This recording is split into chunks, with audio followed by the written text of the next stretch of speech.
umaga po, magandang araw mga igan. So, unboxing po ulit tayo sa isa kong natanggap na package from GRS. So, exciting. Dahil dalawang item ito na nakuha ko and mababa lang yung bigay ng seller. Napakabait ng seller na bigay sa akin ito. So, here we go. Bubuksan na natin.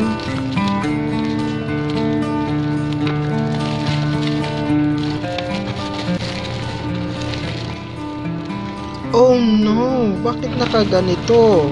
Oh my God! Oh my God! Oh my God! Bakit yan nilagyan ng scotch tape?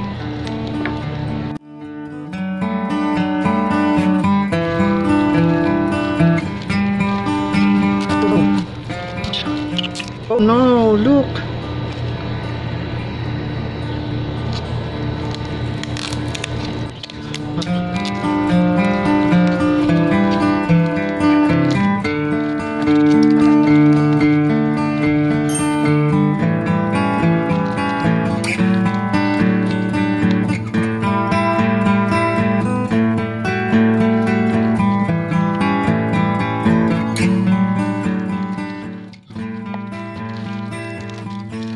So, take note po sa ating mga online seller, sa mga ganito pong box na naka-velvet, huwag po natin lagyan siya ng scotch tape kasi pag nakadikit yung scotch tape, pag tinatanggal, na ano po siya, parang nakakalbo yung pinong buhok ng box.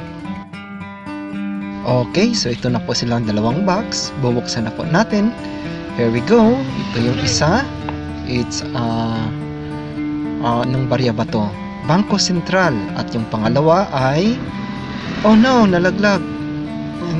Yung Pope John Paul na coin. Wala pala siyang capsule. Nakaganito lang pala siya. Oh no. Okay. So that's it. Nag-tone na rin yung barya dahil wala pala siyang capsule. I see.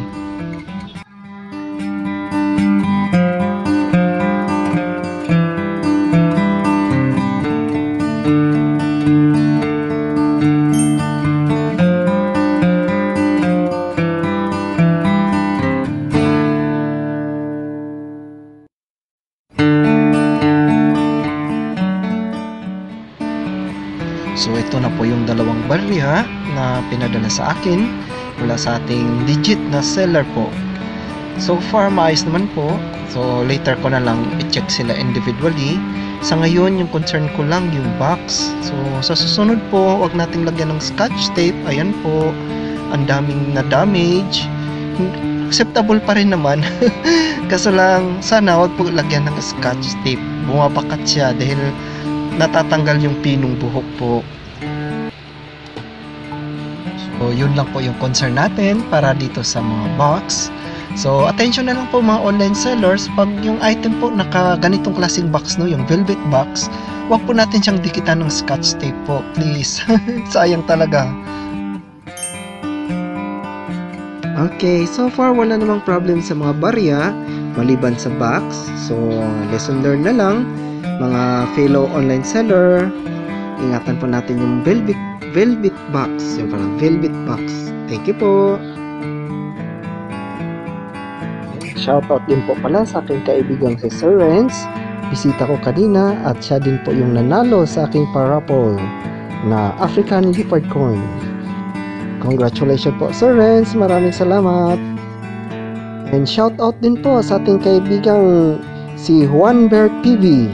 Visit po nyo ang kanyang YouTube channel.